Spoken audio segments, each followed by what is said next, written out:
Welcome to Tell Me Your Story, New Paradigms for a New World. I'm Richard Dugan, giving you choices and knowledge of those choices to help make your dreams come true. We are here Sundays at 7 a.m. and 7 p.m., Monday mornings at 1 a.m., Wednesdays at 9 a.m., streaming live at those times at richarddugan.com. We're also Monday through Friday from 8 to 9 a.m., and still streaming at those times. Podcasts from these programs are on SoundCloud, iTunes, TuneIn Radio, Spotify, Stitcher, Player FM, Blueberry, iHeartRadio, Amazon Music, and many other locations. We're also on YouTube where you can watch these conversations.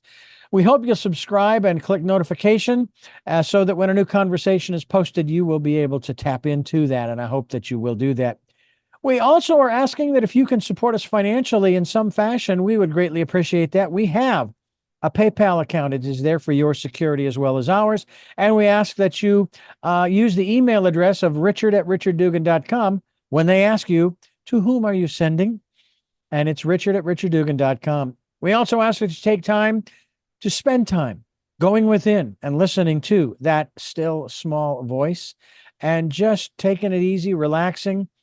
Where we live here on the central coast of California, here in the United States, after all of the rains that we've had thus far, everything is so green and beautiful, and the animals in the wilderness where we live are out there and making noise. You can hear the birds singing and so forth, and it's just wonderful to just sit out there and just take it in, and it helps to calm the nerves, if you will. It's really a wonderful antidote, if you will.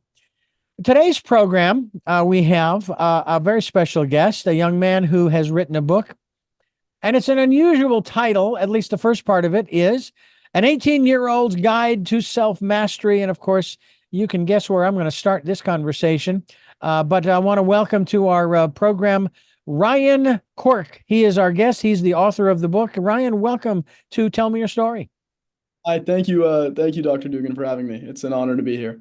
It is a pleasure to have you. You have written this book, and as I said, it's an unusual title because, first of all, you sort of date yourself in the respect of it's an 18-year-old. Well, you're not 18 anymore, and when you're 80, well, that book is still going to be there. So then you're gonna have to revise it every year, I think.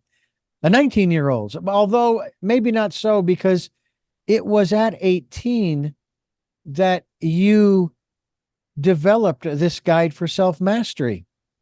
Yes. How did you, first of all, determine what self-mastery is, and at the ripe old age of 18, put together a book that gives us a guide to said self-mastery? Yes. So I think the first principle of self-mastery is when one starts looking for answers inside instead of outside, right? So we live in a society that is often, we see lots of people struggling with things like anxiety, depression, ill health, and we tend to look for our solutions in the outside world. If I just had a new relationship, if I just got a little bit more better in my finances, right? And these are wonderful things to pursue and to improve, but that real mastery over your life starts within, not outside, right? We see so many examples of millionaires or billionaires who are still chasing more to try to fill some inner void. They're chasing more money, more power, more status, more fame, and it's not really getting them where they want to go. They still seem to be unhappy, right? And I'm generalizing in that statement. That's not all millionaires or billionaires, but we see that a lot, right? We see that with young people too, people who are serial daters, who are constantly looking for the next person to fulfill their life. So the first step on one's journey to self-mastery, which, as I describe in the book, is an ongoing process. It's not just one end destination. It's realizing I must look within, not outside, for some of the answers in my life. Well, I find it really fascinating. You have a phrase here in regards to your intention to help others to find their joy and spread their light to the world. And that's so different from the message that I was getting, especially when I was working for the Christian radio station back in the 80s and early 90s, where these people who were, again, associated with the radio station, because I don't want to paint a broad brushstroke here or make a generalization, but they were more interested in, quote unquote, saving the souls of others. And I thought, oh, wait a minute. Uh, why is that any of your business? You talk about a personal relationship and so on and so forth. Why don't you take care of your life and let them determine the direction that they want to go? Whereas you are talking about providing an opportunity for people to continue to ask those questions and hopefully then find the answers to those questions, but from a real standpoint, not some superficial standpoint of the material world, capitalism and free enterprise world, that kind of thing. Because it seems to me that you are wanting people, and you use the word joy. Is there a difference between joy and happiness in your book? I use the words somewhat interchangeably. However, I would describe joy as an even deeper state of being, actually, what I call each human being's birthright and natural state of being, which Mhm. is happiness kind of exists in this duality between happiness and sadness. I get something I want, I feel a little happy. I go through a challenge, I feel sad. Mm. Joy is a deeper quality that can be awakened to, that is unconditional and omnipresent. It's ever with every human being. In the same way that if you look at the ocean, on the surface, the waves are kind of tumultuous and moving around, but deep within the ocean, there's undercurrents. We can say that happiness is high, but that joy is deep. Ah, I like that. I like that. That's very cool. Yes. So, in putting this together, um, this guide to self mastery, what from your perspective, what was the catalytic moment in your life? And I want to be respectful. I was going to say your young life, Yeah. because I honestly, having spoken with you over the last few weeks, I consider you to be an old soul. Yeah, because obviously you are coming in with information that is not new to me per se. Okay. Mm. It is because of the way you are presenting it, because you're presenting it through the body of a very young individual, 18, 19 years of age. Yes. And quite honestly, I don't think there's anybody that can challenge you on your findings, on your guidance, if you will, because on the one hand, it's nothing new, but it's new because it's coming from you, because you're a unique individual. Yes. Talk to us about that. Yeah, so I began my journey at around 14 or 15 years old when I was struggling quite a lot. I was not always what you might call on this kind of path of self-mastery or this path of joy, this journey of joy. The very catalyst for my path was the fact that I was on an opposite path. I struggled quite a lot with insecurity, and I was diagnosed with depression, very high anxiety, and ADHD, right? And so I remember, daily dealing with panic attacks. I would go to the top floor of my home and I would curl up on this old couch and just place my hand over my stomach, and it was nodding and throbbing with anxiety and with tension. And every time I would try to eat, I would throw up because I couldn't, my body was not leaving the fight or flight state. I wasn't moving into that state of restfulness. And so this led to a lot of inner reflection, which is, as a child, I was very happy, very filled with imagination and wonder and joy.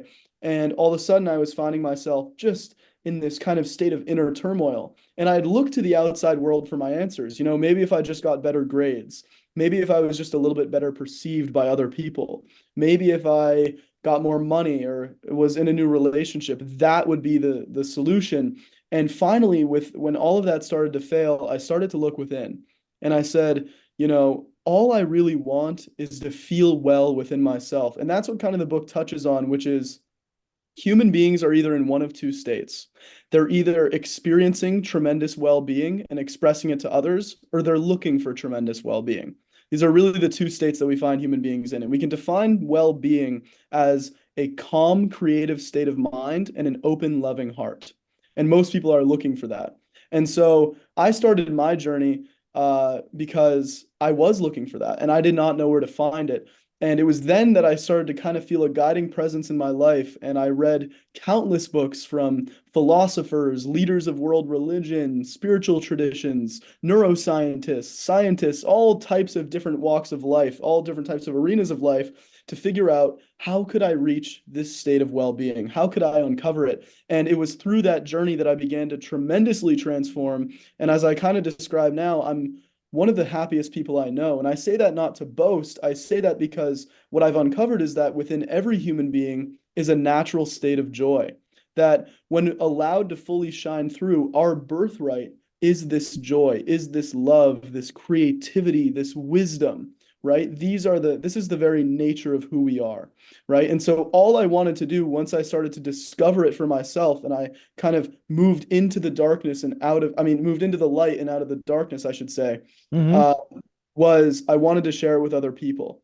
And you touched on earlier, you said, you talked about on the Christian radio that you were on, that there's this idea of saving other souls. And I think all people, whether they're Christian, atheist, Buddhist, whatever it is that they might subscribe to, whatever their belief system might be, are looking for a sense of world harmony, world peace, looking for a sense of love and well-being, right? I think that that's pretty a universal thing. But what I've kind of found is that we're looking for it in all the wrong places. That Mm-hmm. actually, when I was able to unlock well-being within myself, my only desire became to share it with other people, right? Which is, if you've ever had an experience in your own life where you were feeling tremendous joy, tremendous love, you could look at a stranger and love them. You could look at someone you've never met and feel a sense of care and compassion for them. Whereas if you've ever had a time in your life where you were tremendously upset, tremendously angry, maybe jealous, you could look at someone who you've loved your whole life and cast hatred towards them, right? So it is actually this inner state that each human being is seeking. And when we teach human beings to find this inner joy, to allow it to come through, to allow them to feel safe and in control over themselves, we don't have to teach them to be kind. We don't have to teach them to be loving. It becomes the main motivation. There's a quote that I love so much, which says that love loves expression. So that world peace lies not in the outside world, but in the transformation of each individual. Mm-hmm.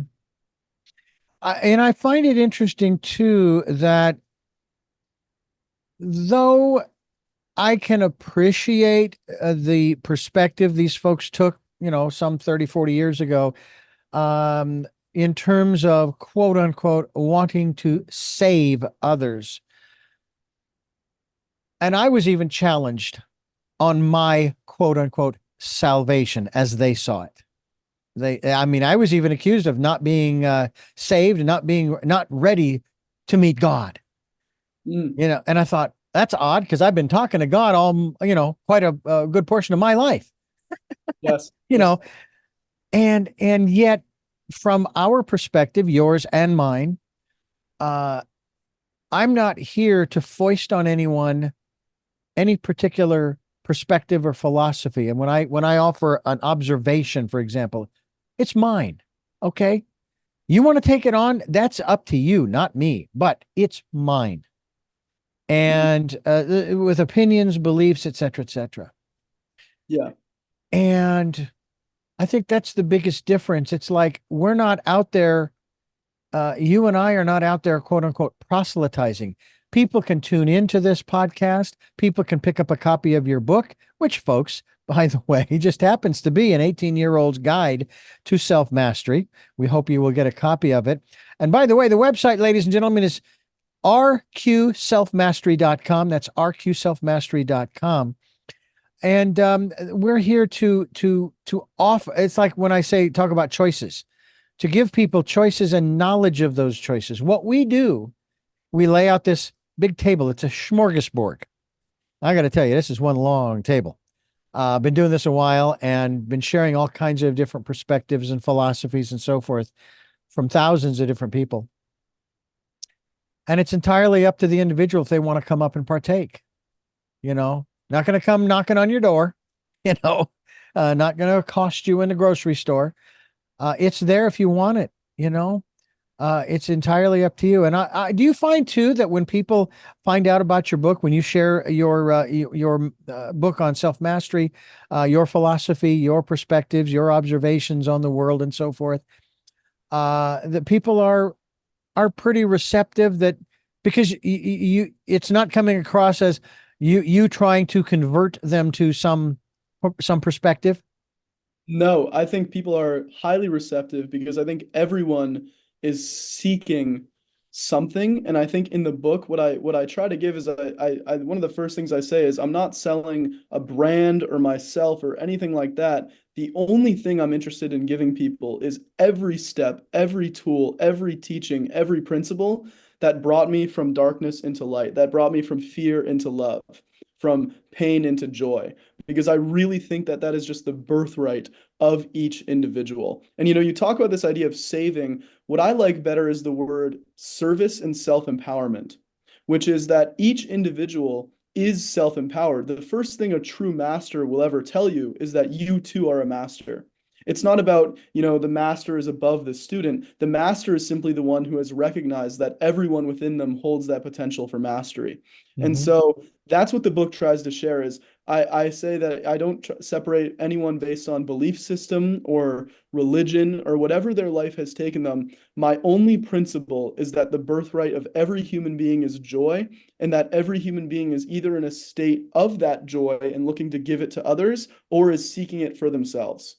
And that's why I talk about spreading one's light to the world is, there's a Zen teaching which said one candle flame, one lit candle flame can light up billions of other candle flames from that single flame. And so that when we find peace and joy, the first desire becomes to spread it to others. It's Hmm. a two-way street. We talk about this idea of in a lot of spiritual traditions, serving others or serving ourselves. And what you really find is that it's a two-way street, that when you help someone else find love and joy, you are also uplifted. When you are taking care of yourself and cultivating a calm state of mind within yourself, you're also in a position to further uplift. So it's not about me or them. It's about kind of this universal sense that when each person is allowed to it is given the understanding to find that light within, the whole is uplifted. Everyone else is uplifted, right? I don't know if Mm. you've ever had this experience, Dr. Dugan,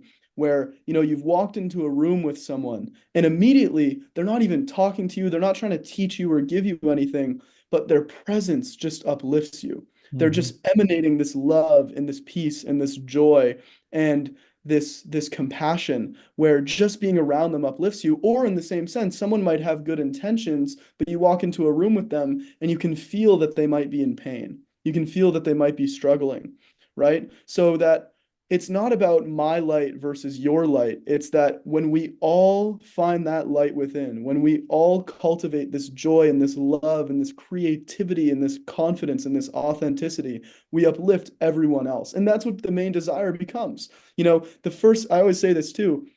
Anytime you see a funny joke or you think of something funny, your first desire is to go share it with a friend. Hey, have you seen this? Have you heard about this? Mm. Whenever a good experience happens to you, the first experience is to share it. Oh my God, you're not going to believe what happened, right? Love loves expression. So when we're allowed to let love shine through ourselves, we naturally look to uplift other people, not by overpowering them, not by being their savior, but by seeing the light that's within them, even if it's been clouded. And that's what true self-empowerment is about, which is you serve others, but not to be above them or below them. You serve them as an equal. Mm. Do you think that the founding fathers of this country had it right when they said that there are certain inalienable rights, and among them, now they only list three. I thought you got plenty of parchment. Come on. Are life, liberty, and the pursuit of happiness. And again, understanding your definition between happiness and joy, they didn't give us happiness. That was not an inalienable right. It was the pursuit thereof. That seems to catch a lot of people up because it seems like in our material, and I'll use these terms. I'm not negative on capitalism and free enterprise. Don't get me wrong, but in our material capitalistic free enterprise world, it seems like we're always pursuing something, and sometimes we don't even know what it is. but we're pursuing it Yes. as opposed to having it, because and it's like, okay. And then this was, I thought this was an interesting way that this was phrased. For example, and I use this as the example. Um, Over 400 years, we had a segment of our population that was enslaved. And then all of a sudden, they were free. What are you going to do with that? How are you going to express that? They wanted it, they pursued it, they went after it every which way they could, and so forth.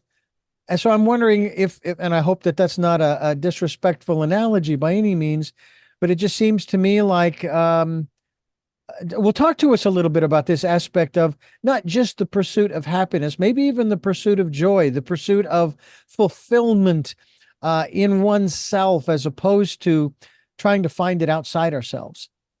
Yeah, so I think they got it right because when they talk about the pursuit of happiness, what they're also talking about is happiness as a choice, which is, if we were forced to be happy, that wouldn't be true happiness. If we were forced to be loving, that wouldn't be true love. It's the fact that true joy and true love is unconditional, which means it's our free will to choose it or not. So that's what's so powerful is that we've also been given this freedom to choose to allow it for ourselves. There's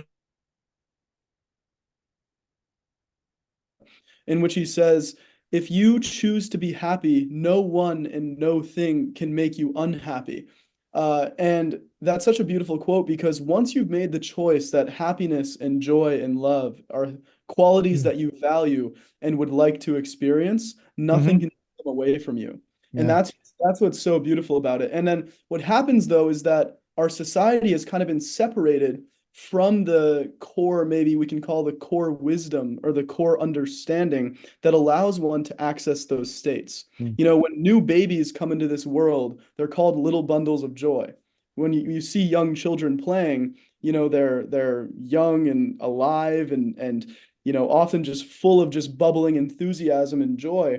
And then we tend to lose it. As we come into our teenage years and adult years, we tend to lose that spark and we don't know why. And then we chase that spark in a new partner. We chase that spark in more money and more fame and more success.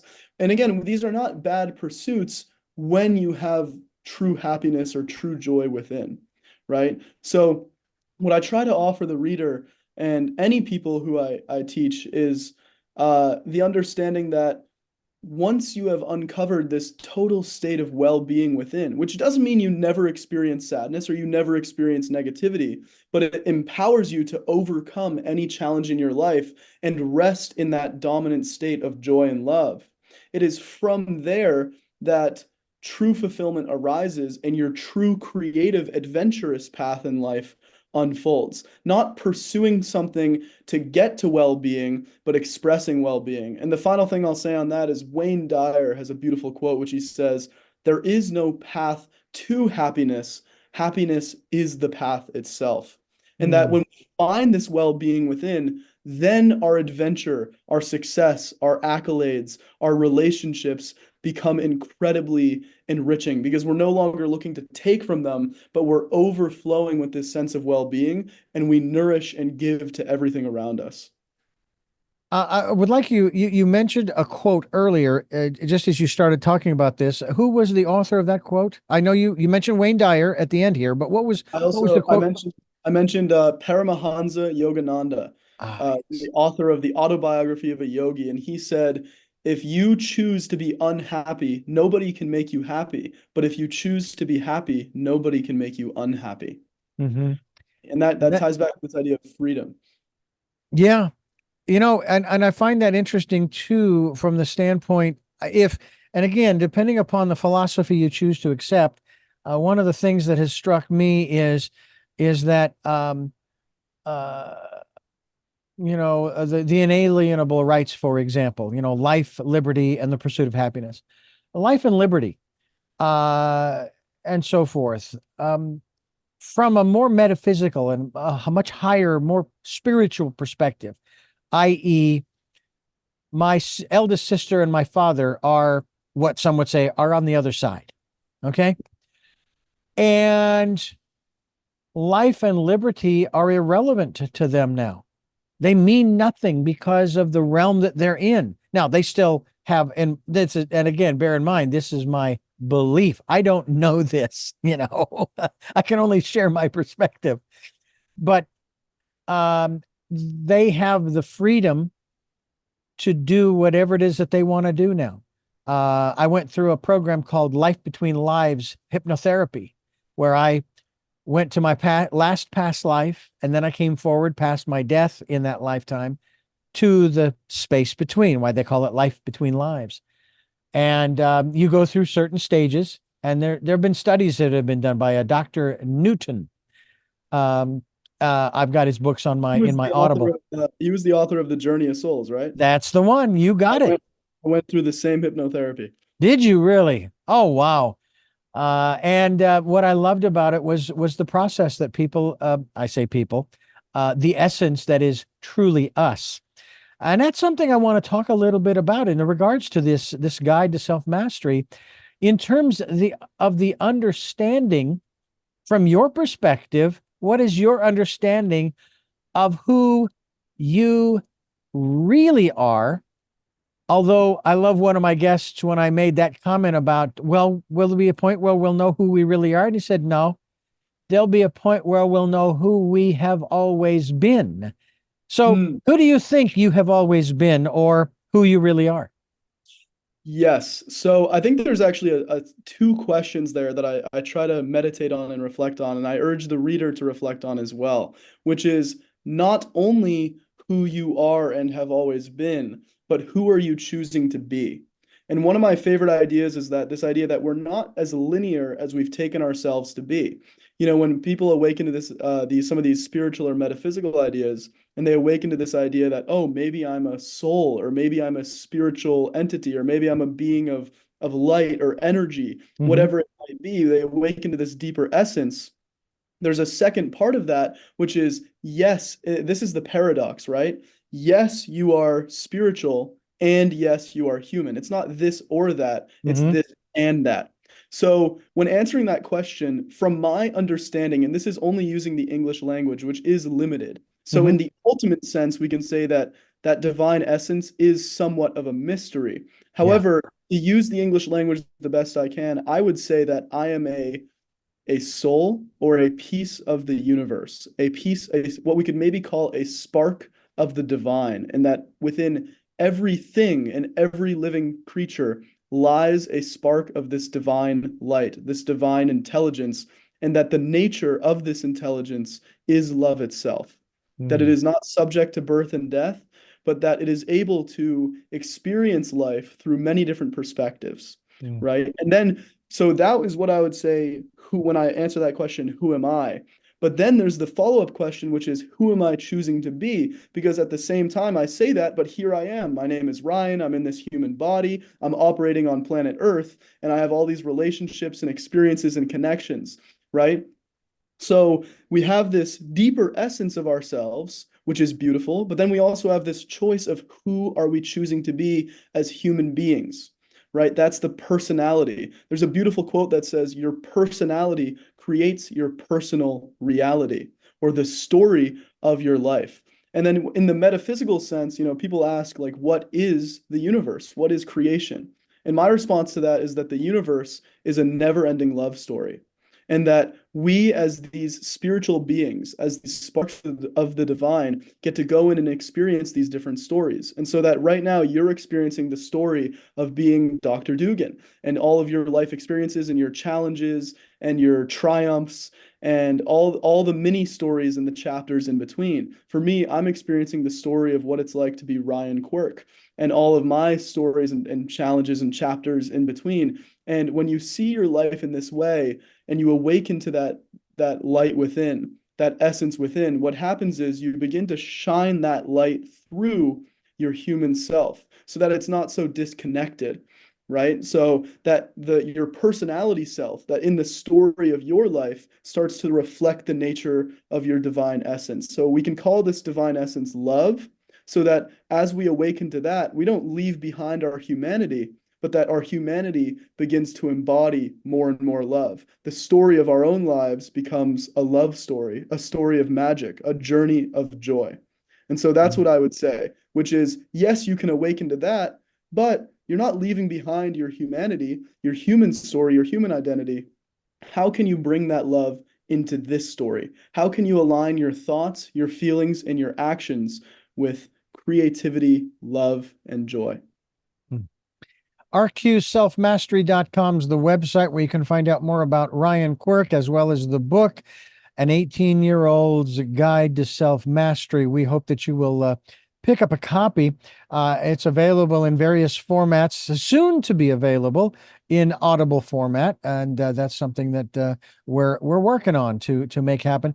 And I like one of the things that you say here, that you talk about your team.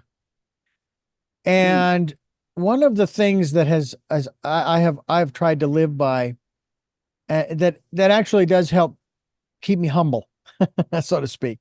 Although the universe has a wonderful way of keeping me humble. If I get too big for my britches, something comes along to give me my comeuppance and say, "Hey, knock it off."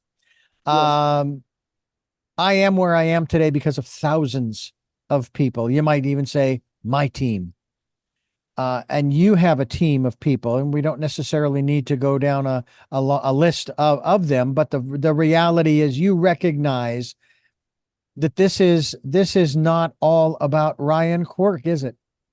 No, not at all, not in the slightest. And that's what that's so I'll shout out my team really quickly. And first of all, my team extends just beyond these individuals in my life.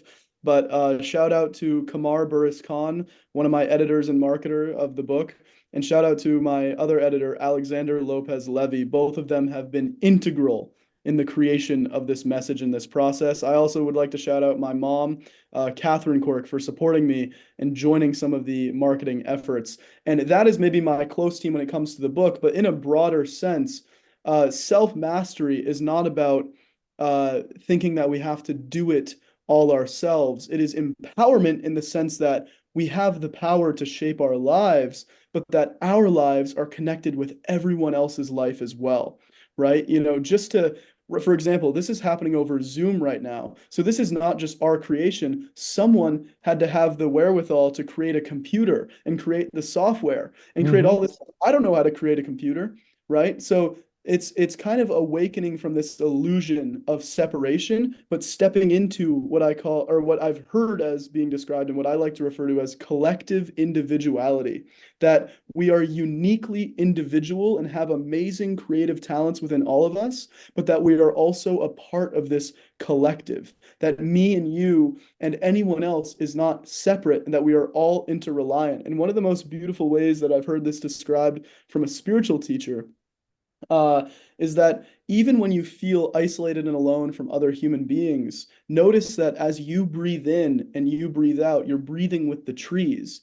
Being that when you breathe out carbon dioxide, they're taking in that carbon dioxide and breathing out oxygen, right? The universe is an integrated whole and everything exists in relationship. So, no, I did not do this myself at all. I love myself as a unique individual and love to express my creative talents. But without the help of my editor, my marketer, and so many other people in my life, my mom and my dad, my brothers, Tegan Quirk and Charlie Quirk, without all these other connections, you find that the never-ending love story of the universe is kind of like this tapestry, and each of us is a thread that cross-connects to every other thread.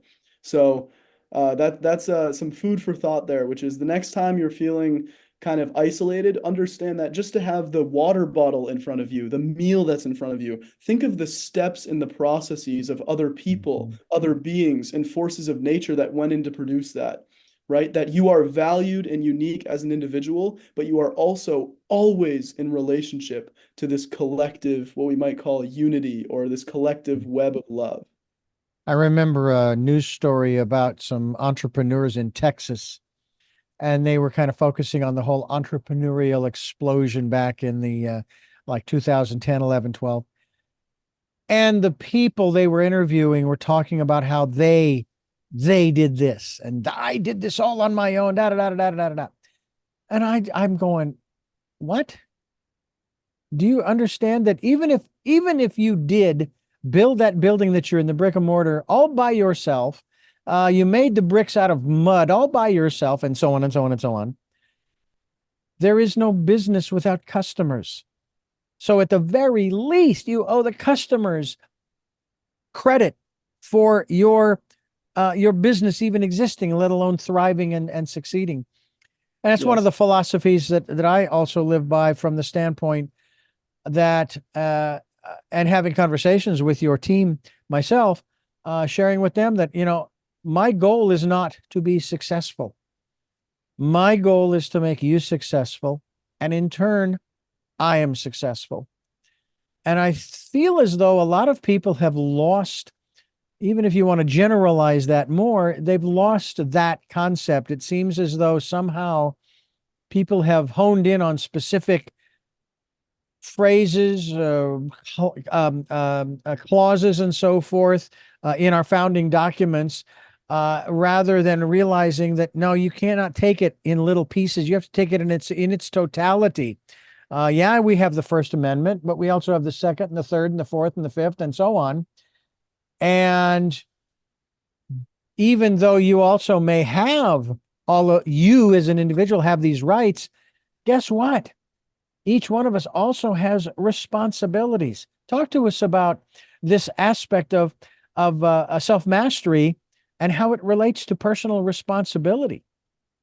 Yeah, well, I say that in the book I describe, it was a beautiful teaching that I heard from a wonderful metaphysical teacher, Bashar, that I recommend anyone listen to. And he said that responsibility, when we hear that word, we often associate it with the type of burden on ourselves. Oh, I'm responsible for this and this. But that responsibility quite literally means the ability to respond, meaning that responsibility is actually a freedom. It means that we are free to have the ability to respond to other people in our life and the various circumstances and situations in our life. And Mm. so that this is actually a freedom that we carry and that we possess, and it's actually a gift that we possess. So maybe if you're a parent and you're feeling burdened by the responsibility of your children, start to flip your perspective and see it as a gift that you get the ability to respond to your children. You get the ability to respond to other arenas of your life. And that's what we're Mm. talking about when we talk about this idea of self-mastery, which is that it's taking responsibility for one of the only things you have true control over, which is your inner world, this world of self, right? Which is, I can't reach into your brain, Dr. Dugan, and force you to think a certain thought. That Hmm. is your free will. That's your freedom. That's your autonomy. You can't reach into my heart and make me feel a certain emotion directly. That's my freedom. But what we do get to do is take responsibility of our own inner environments to align our own hearts and our own minds so that we can sync up with one another, so that we can Hmm. inspire one another, so that we can share the authentic beings that we are. And another idea touching on that idea of connection is that, each individual carries their own beautiful, rich, and unique story. That's what your podcast is. Tell your story, right? But a story cannot exist without other characters in the story. So Hmm. each of us is the hero of our own lives and the support of all the other heroes of others in their own lives and in their stories. And we kind of create this collective story together, Yeah. right? How boring would it be to watch a movie with one character in one room the whole time, right? Well, I hate to tell you, but I actually did see a movie Did you? where there was actually only one character. If I'm remembering the title of the movie, I believe it was called Alone. Okay, And it's the a fitting. only character in it, the Yes, actor Robert Redford, and interesting. he had gone sailing, Mm. and he ran into some major challenges. And it really wasn't until the end of the movie when he was rescued by others. Yes, there were others at the end, but the majority of the film was all about his challenges and struggles out there on the open ocean all by himself. Well, And even then, that sorry, I was don't mean to interrupt. fascinating. Even then, we could say that he was still in relationship to the ocean, still Yeah. in relationship to the boat. So while he was alone as a human being, he was not alone in the sense of his environment, True. right? I'll give you that. Absolutely. I'll give you that. We cannot exist without being in relationship to everything around us. Yeah. And that starts to open us up to this idea of connectivity. Ryan Quirk is our guest here on the program. Tell me your story. I'm Richard Dugan, your host. We're talking about his latest book, and it is an 18-year-old's guide to self-mastery as we continue here on Tell Me Your Story. I find all of this absolutely thrilling and exciting because of the prospects, because of the possibilities, which is, I think, really what you are wanting to share with people through this process of self-mastery, and realizing that as we talk here about giving people choices and knowledge of those choices, we are talking about the same thing of realizing that there are opportunities that abound. They are limitless, as the same, and I'm using the words interchangeably: choices, opportunities. Some might even call them challenges. Nothing wrong with that. Um, and we can choose at any given moment to go a different direction. Yes. People do that all the time on the roads that we drive, sometimes to our consternation, but nonetheless, they're exercising their freedom of choice to go in a different direction. I only ask that you use your turn signals, please. That's what they're there for. But it seems as though, and I've talked about this on this program as well.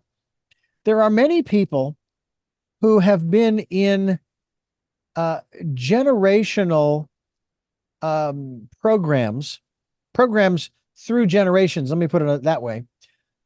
And at least at present, they don't know any different.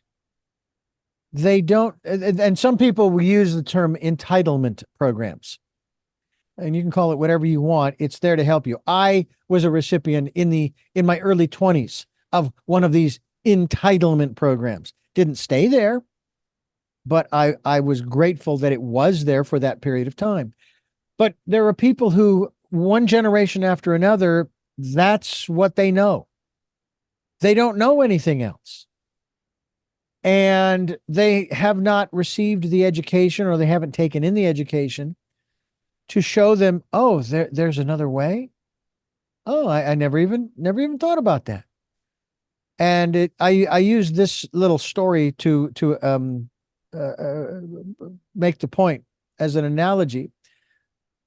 This community lives up in the mountains, and in order to get to school or the grocery store or what have you, because there's this mist, this fog that permeates the top of the mountain where they have to traverse. And there's that kind of thing. What they're told to do is follow the white line, that little white line along the shoulder of the road, until it comes to in the next sign, and then you're there. You're there at the grocery store, you're there at the school, you're there at the church, and so forth. And so they do this day in and day out. This is just their life, okay? And then one day, the fog lifts, and this one individual is walking along the shoulder, and the fog is lifting, and he's looking up, and all of a sudden he sees a fork in the road. He sees another roadway going off in the distance, the other direction from the road he's on. And so now he's faced with a choice. Do I keep going down this road that I know, that's comfortable, that's familiar, or do I exercise my freedom of choice, if you will, my free will? Do I, maybe I take that road to see what's down there? And we never know really what is down there. But a lot of times, because the other road it's just too comfortable. It's just too easy. And I'm sure you've heard this phrase before too, about a river. A river does not take, if I'm correct in this, the path of least resistance. It goes wherever it wants. I mean, take a look at some of these rivers that they've tried to they've tried to redirect. And in the course of a few years, the river has cut right back the direction it was going. Do you find that this guide to self-mastery is going to help us to not only see the fork in the road, have the mist lift, but also choose to trust the universe to keep us safe, to keep us well, and so forth, and to guide us, hopefully using our intuition, down that road to where we might discover, who knows, some incredible things, some wonderful things for our lives. Yes, well, this reminds me of a beautiful quote that I heard, which says, "You must step out of the known comfort in order to step into the unknown heaven," which is we will be presented in all of our lives, just as within any good story, uh, choices that could lead one way or lead the other. And the key is to see all the choices and all the paths as valid, that none of them are invalid. Even if one takes us down a challenging or dark path for a little bit, that's okay because there can still be things that are learned from that. But that if we listen to the compass that's in our heart, it will always point us to our true magnetic north, which is when one decides to embark on their own journey of self mastery. Because remember, each person contains that light, each person contains that potential, right? And that this is a journey, it's not just one end destination. So already you are, in a sense, on your own journey of self mastery, even if you don't know it yet. Hmm. That, yes, oh, sorry, were you about to say I was something? going to say, we've talked about, of course, free will and choice and the inalienable rights and responsibility and so forth. And again, I do know that quote by Paramahansa about happiness. But there's another element that I think we need to incorporate before we wrap things up here, and that is the reality is, whether you want to go to the metaphysical or not, that we affect one another. Now, we still have choice as to how we respond, but there is an effect. And you and I both know this by walking into a room that just had a gathering in it, and we get this feeling. It's either, and it can be, a feeling of, oh, hey, some really cool stuff happened here, or, ooh, you could cut the tension in here with a knife and there's nobody here, because Yes. they leave that behind. What is your thought in that regard? How do you, how is, what's the juxtaposition when you start to incorporate that aspect of the impact that we have on one another, and especially with the connectivity that we have nowadays, literally globally? Yeah, well, especially in this age of information and technology, we can connect in ways that we've never connected before. And if anyone's ever heard of that term, the effect, in which the flap of Mm-hmm. a butterfly's wings on one end of the globe could eventually cause a hurricane on the other. And I think that is that idea of how much our actions affect not only our own lives and our choices affect our own lives, but the lives of others is actually the end of what we might call nihilism, which is that, nihilistic individuals are those who see their choices as having no purpose, kind of their life as being meaningless. But when we see that just a simple smile at a stranger might shift the course of that person's entire week, entire month, or their entire year, and in very extreme terms, their entire life, or even Mm-hmm. lifetimes to come. How we choose to, treat someone else could affect them for months or years to come. These little choices. And I remember one quote, or one teaching, which said, if you could see the way in which the web of life was really connected, in which every heart influenced the whole, in which every individual being influenced one another, your jaw would be dropped, would be slack. Mm-hmm. Because all of the little choices in your life to say a kind word to someone that you might not even know that well, to introduce yourself to someone, to turn one way instead of the other, that is where meaning in our human story lies. Which is, I remember a time in my own life when I was still making my way out of that darkness, out of that negative space. And I remember myself in the gym. I was in a gym and I felt this kind of onset of a panic attack. My palms felt very sweaty. I felt lightheaded and dizzy, and I didn't feel so good. And I felt like, anyone who has ever experienced a panic attack knows how incredibly real these feelings are. And a man came up to me and he said, "Hey man, you're looking great right now." I don't know, in the gym. He said I was looking in shape or something like that. And then "Do you want to get some water?" And I don't know if he could intuitively sense that I was feeling a little bit off and was about to head down a worse path. But those few words, that interaction, I have carried with me over, I think it was about 3 years ago. I have carried with me to this day because him talking to me getting some water, his kind words, his energy, his smile was what prevented that full onset of a panic attack and allowed me to go home, relax, reset, meditate, and continue on my own path, Mm. right? So if those small actions can influence someone's path that much, imagine what those small actions over a large period of time, or even larger actions over a large period of time, might do for the course of the entire world. I Yeah. mean, we think of this age of information and technology with all these computers and smartphones. That once just started as an idea in someone's head. Someone had an idea to be able to communicate across much larger distances. And that one idea, that one invention, that one creation has changed human civilization as a whole. So never, ever underestimate the power of your thoughts, of your actions, and of your choices. This doesn't mean that every second of every day you have to be like, am I making the right choice? Am I not? Let your heart be your guide. Rest in that awareness and just love a little more, hate a little less, be a little kinder, smile a little more, laugh at yourself a little bit more, laugh at the world a little bit more. Aim to spread love. Love is that guiding compass, which is in whatever thoughts you're thinking, whatever action you're about to take, you can know if it's in or out of alignment by the degree to which it's fueled or not fueled by love.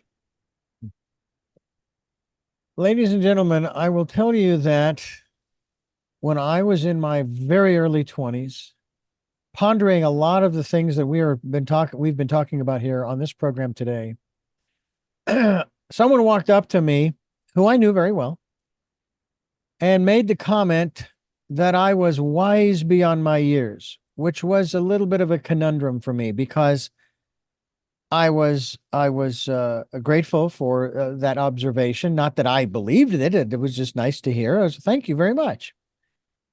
But the conundrum was, okay, I'm 21, and someone is saying I'm wise beyond my years. Is there going to come a point where I'm going to catch up, you know, to to that wisdom, so that I'm no longer wise beyond my years, but my wisdom is way back there in my 40s, and I don't have it anymore. Hopefully, we continue to grow in our own individual wisdom.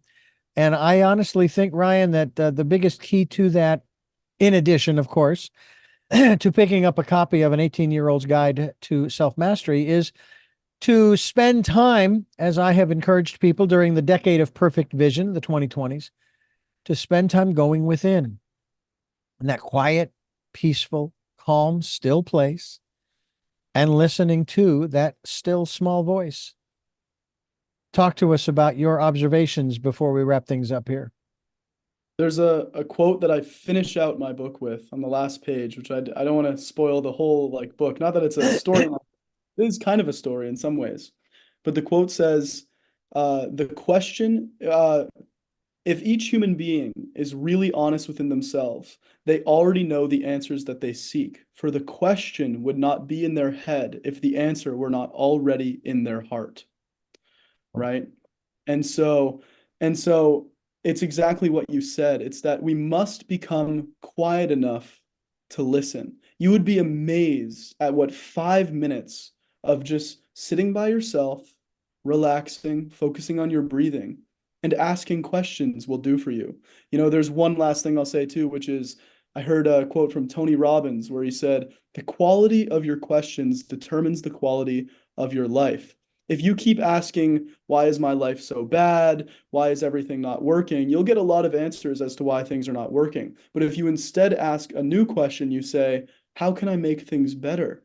How can I allow more love in my life? You'll start to get answers with that too. That brings me back to the Jesus quote too, which said, ask and ye shall receive, seek and ye shall find, knock and it shall be opened unto you. And I'm not even saying that in a religious sense. Mm-hmm.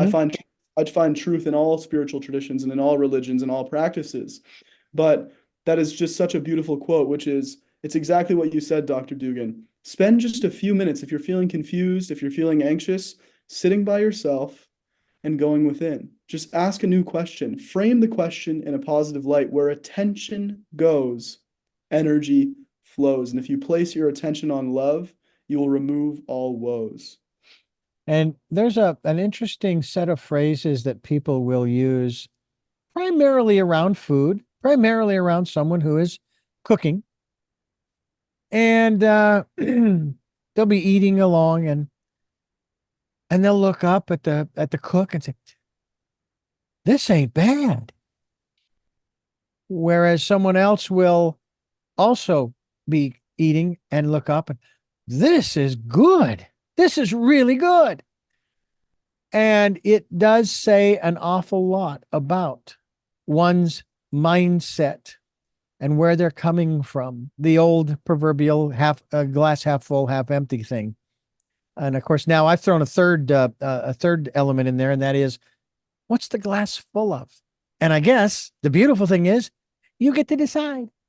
What we have to decide now is how we're going to wrap this up. Oh, wait a minute. I know how to do that. I want to thank you so much, Ryan Quirk, for sharing with us your latest work, which is an 18-year-old's guide to self-mastery. It's available at his website, which is rqselfmastery.com. We'll be linked to that website so that you can find out more about the book, about Ryan and the work he's doing, the teachings that he provides. He's got a lot of great stuff up there. And thank you so much for being with us today. Thank you so much, Dr. Dugan. This is a wonderful, wonderful show that you have. I'm going to be spreading it with as many people as possible.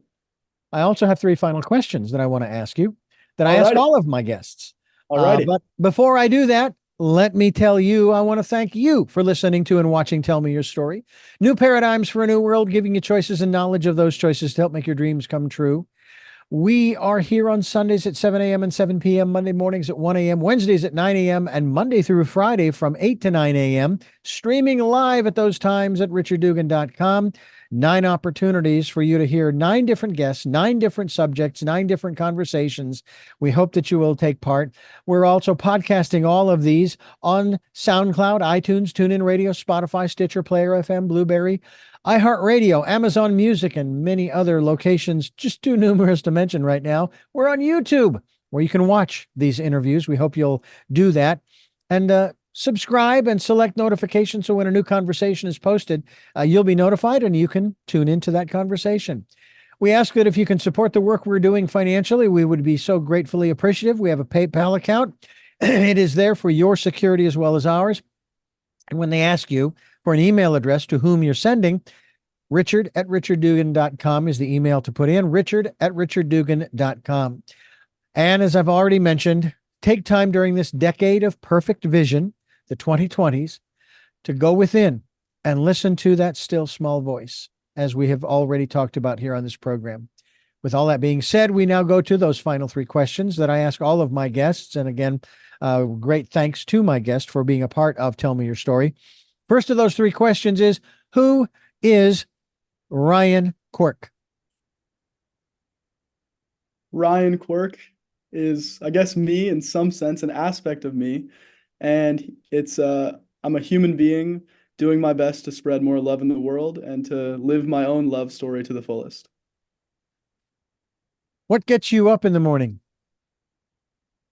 Joy, joy, joy, joy. The journey of joy that is life in all of its challenges and all of its triumphs. I'm every day I wake up in such reverence of this miracle that we call life. And finally, what was your best day? This one, I guess so. I really have loved all of my days equally because I learned something new, whether they were a little higher or a little lower. I learned something every day. So maybe I would either say this day or every day. All right. Well, once again, Ryan, thank you so much for being with us here on Tell Me Your Story. We look forward to having you back again in the not too distant future to continue this conversation. Thank you. Thank you. This has just been absolutely wonderful. And I thank you once again for listening to and watching Tell Me Your Story. And until our next broadcast, podcast, videocast, love to Lal. Jeanette, I am still listening. Dad, continue to be happy because I am. Smokey, I'll see you on the other side. And to my dear friend Zorro, aho, aho.